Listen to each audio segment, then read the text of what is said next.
I understand the school inspectors are just a touch more amiable, so change has brought some improvement in the education field. It doesn't always, of course. Time can carry away more benefits than it brings, as any nostalgia addict will insist. And a sense of loss can be sharpened when the way of life isn't allowed to decay naturally and slowly, but is brought to a sudden and violent end. And that sense of loss can be kept alive by the work of photographers such as Roger Main, who recorded the way of life on a particular London street in the 50s, a street which was later destroyed to make way for the urban utopia of the 60s, high-rise living. That area was actually called the town. I was happy around there. We used to laugh. It seemed as though you was laughing all day, you know. We had neighbourliness. If we were skint, we could always borrow a couple of bob. If they had it, you had it. And you never ever went short. After the pub, it would be back to someone's house for a party. And some people had pianos, and some people could play those pianos. Pianos would be wheeled up the road to other people's houses and that sort of thing. When the first family in the street had a television, they let everybody come in and watch it. They never minded, you know. My mother used to say they'll never pull Southam Street down. So when it actually happened, it was a tremendous shock to her. In fact, I think she almost had a nervous breakdown because she moved to a flat in Adair Road and she tried to live there the way she lived in Southam Street. She hated being shut off. She couldn't sit at a window and watch the world go by.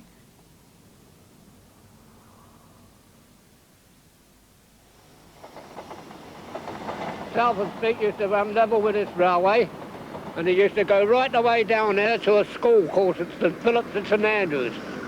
And I was born and bred 3 doors from there. We used to take an old pram down onto the old railway line where the goods wagons were and grovel and pick up bits of coke and coal and putting it into the pram and taking it back and having a gorgeous fire. We didn't live for tomorrow, we just lived for today, you know. When we first started, winkles were about a penny a pint. Prawns was never heard of, they used to have brown shrimp.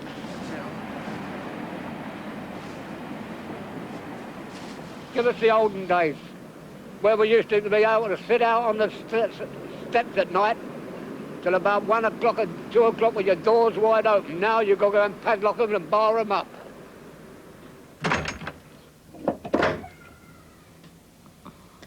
I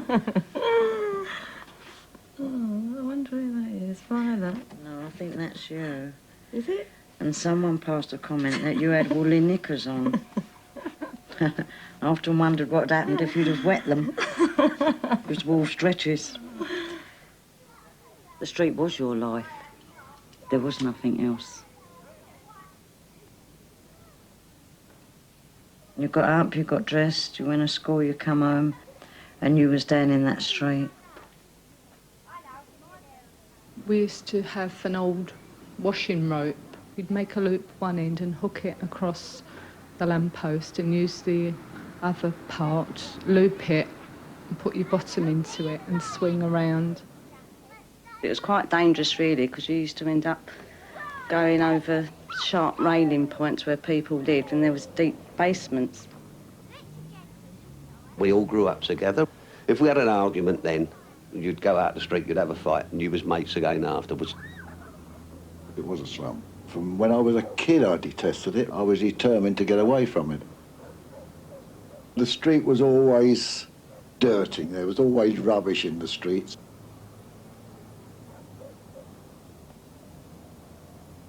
Marvellous, the dirt.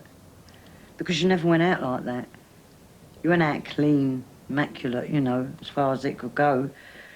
But you come in absolutely filthy rotten, and you knew you'd had a good time because of the dirt.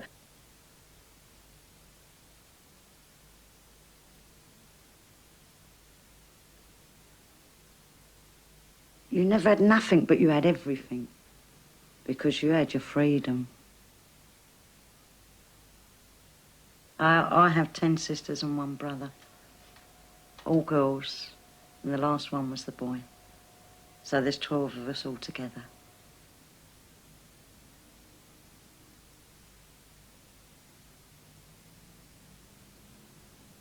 I had a pal round the corner, she was an only child. So you can imagine the difference in between me and her, you know. But very nice, very genuine people. And I used to go round there solely to get a bowl of Weetabix. Because where she took that for granted, that was one hell of a treat for me.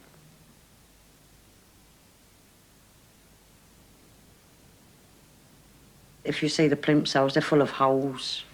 And that's how your sandals was. If your sandal got a hole in the toe, that could be sewn up. But if it got a hole underneath, you had a piece of cardboard put under there to stop any stones from going in. We used to do a bit of street bookmaking, a bit of dice, in the streets and also in houses. Wander from house to house, and if they found us, then we used to move to another one.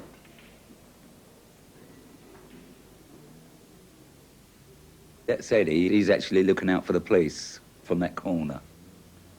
I was standing there with him because he used to stand there all day, you know, that was more or less his day's work, to keep his eye out for the police, you know, while they was playing dice.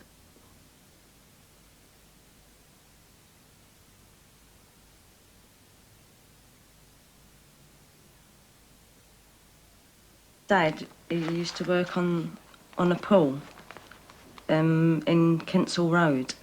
Swimming pool. Yeah, swimming baths. And after that, he just used to sort of pick up little bits what he could. He'd work on a stall down the Portobello Road at times, you know, just flogging things like people do down there to make a little bit of money. And he'd take on, worked in a pub as well, like in the evening, behind the bar. He would get his little nose in wherever he could.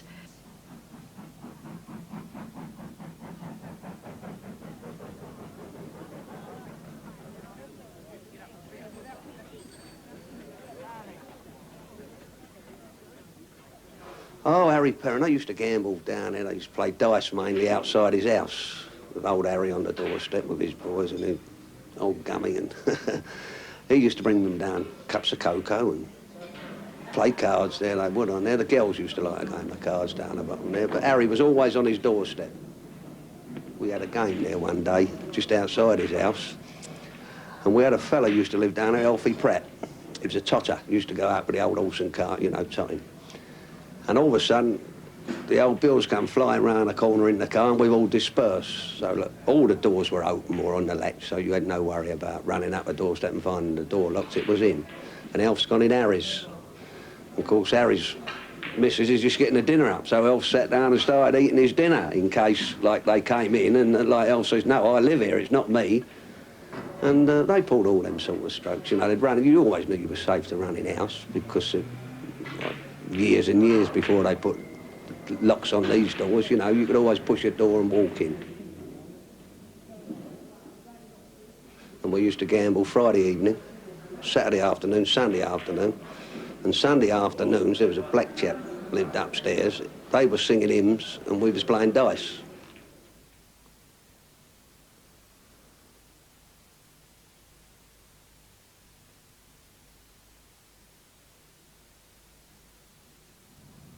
Sometimes their wife would come and throw their dinner at them where they hadn't been home for their Sunday dinner, you know.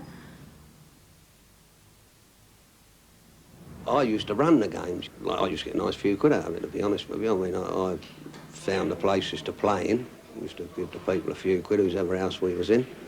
And I used to croupier.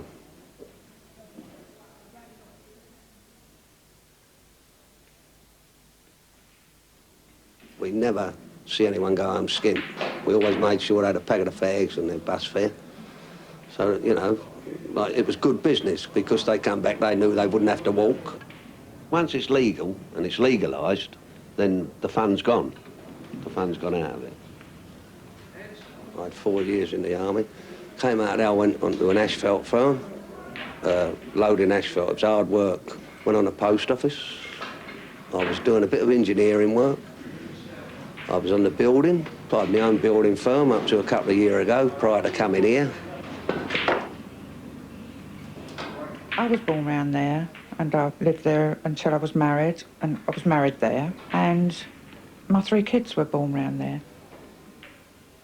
I don't think I've really settled since I've left there, though we've moved. I don't know how many times I've moved.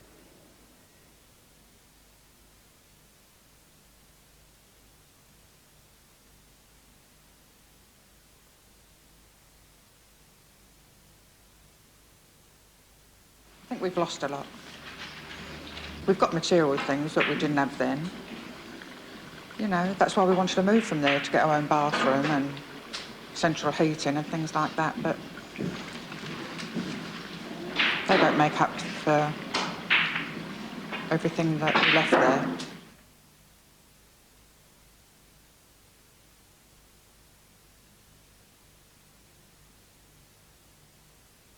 People was much more friendlier, in I thought, like, all them years ago when your door was left wide open and people just used to be able to come in and ask for sugar or tea if they needed it.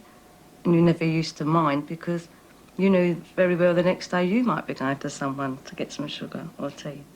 I've got all the material things I could want, like, but you want to go for more and more, don't you? They don't bring any sort of happiness as such. See, the reason you had the street and a lot of people's lives was the street is because there was none of them comforts inside the home. Then, no television.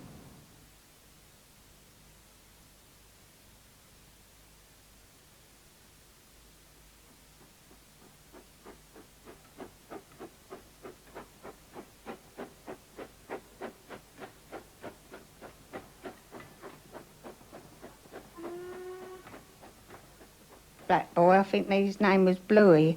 I'm sure my Terry used to be friends with him. Just to look in amazement because their skin was a different colour. You didn't understand. You looked at them, they was different and that is all. Their colour skin was different. We had a bloke round here we used to call Black Harry, and the kids would wait for him to come out of the pub to touch him because they thought it was lucky to touch a black man.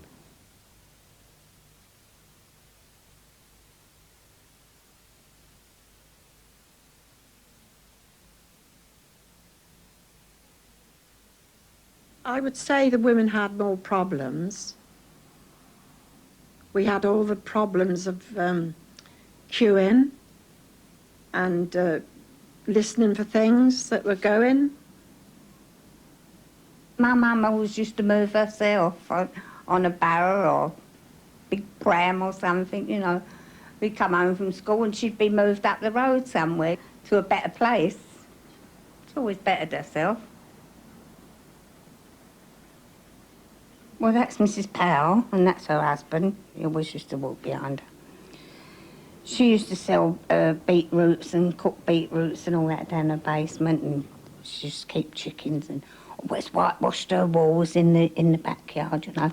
She's a lovely, clean old girl, she was. She used to go round the bars and do all her washing, you know. That was lovely, round the community bars. We all used to take our washing round there and do it. There was this salt factory. We used to lay all these little blue squares of paper, measure little bits of salt and put them, then screw them up. And we got 3 pennies for 144 of these screwed up little blue salt packets. And this was for Smith's Crisps. When you used to get depressed round Southam Street, you used to get fed up, of course. You could go down on the doorstep and then somebody would walk by and you would talk to them and you talk it all out.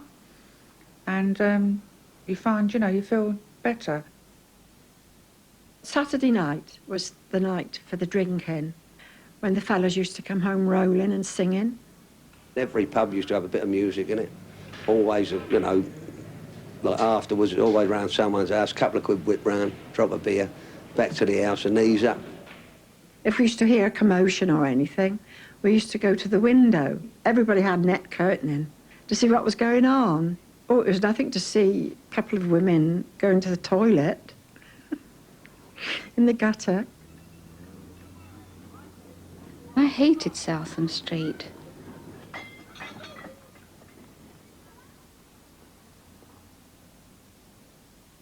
There was no privacy at all. You shared the toilet and you shared the bathroom. And you were cramped in rooms that usually had mice and bed bugs. We were a bit ashamed to be associated with Southam Street. If you went anywhere and you had to give your address and you knew that person or people knew Southam Street, you'd quickly add the school end if you had to say Southam Street, because we felt it wasn't quite as rough as the railway end. I always wanted to live in a tidy-looking house with a front garden and with trees and, well, I suppose just a nice area.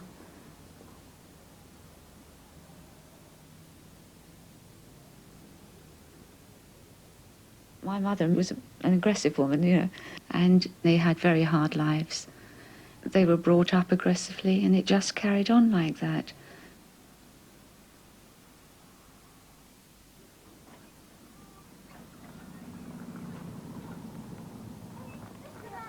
There was an awful lot of fights over the children. I can remember a couple of women even tearing their hair out and going off in ambulances and their hair was on the ground and blood and, you know, that sort of thing.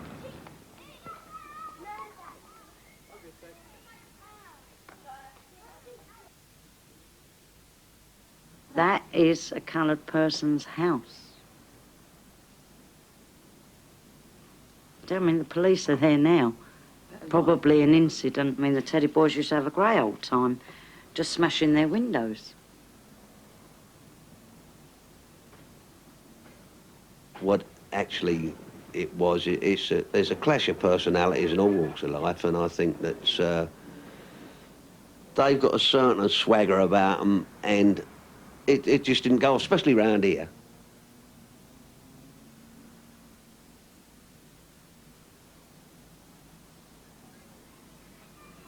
Those beautiful pillared doorsteps and things. They must have been grand once upon a time. They could have been made grand again. And the rooms inside, if you had seen the large front rooms with those beautiful carved fireplaces. If we'd have had the money, we could have made a nice bathroom and that, and the rooms were lovely. Lovely large rooms.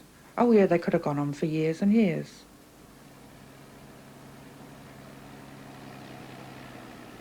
I have no regrets at all leaving Southam Street or Southam Street being demolished. As far as I'm concerned, it was a good thing that happened. If I could go back to as it was, I would move tomorrow to go back there. I mean, I'd pick this up today and move into where I lived. I really would. If I could take the bit I've got with me. In the summer, when it was hot, we all sat on the doorsteps and anyone would make a cup of tea, bring the pot of tea out, drank cups of tea out on the doorstep. If I come home from work, you know, it would take me about an hour just to walk through the street, you know, time you stopped and spoke to everyone, you know. You know, just one of those things, you know.